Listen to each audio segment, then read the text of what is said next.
Live in रिलेशनशिपमध्ये राहणाऱ्या जोडप्याने स्वतःचं आयुष्य संपवल्याची खळबळजनक घटना संभाजीनगरमध्ये घडली आहे.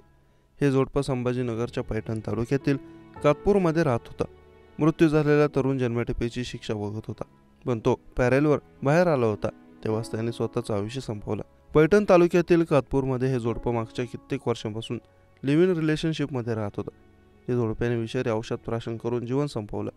दोघांनी टोकाचं पाऊल का उचललं याचं कारण अद्याप समजू शकलं नाही. नवनाथ आणि शीतल अशी मृत्यू झालेल्या दोघांची नावे.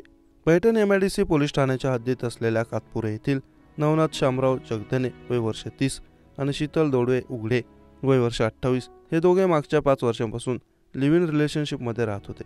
या दोघांनी घराच्या टेरेसवर जाऊन गोचिड मारण्याचं विषारी औषध घेतलं आणि आपलं आयुष्य संपवलं.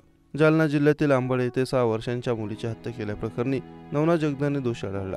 यानंतर त्याला कोर्टाने जन्मठेपेची शिक्षा सुनावली, त्यामुळे तो कारागृहात होता. नवनाथ जगधने याला 1 महिन्याचा पॅरोल मिळाल्यामुळे तो सुट्टीवर घरी आला होता.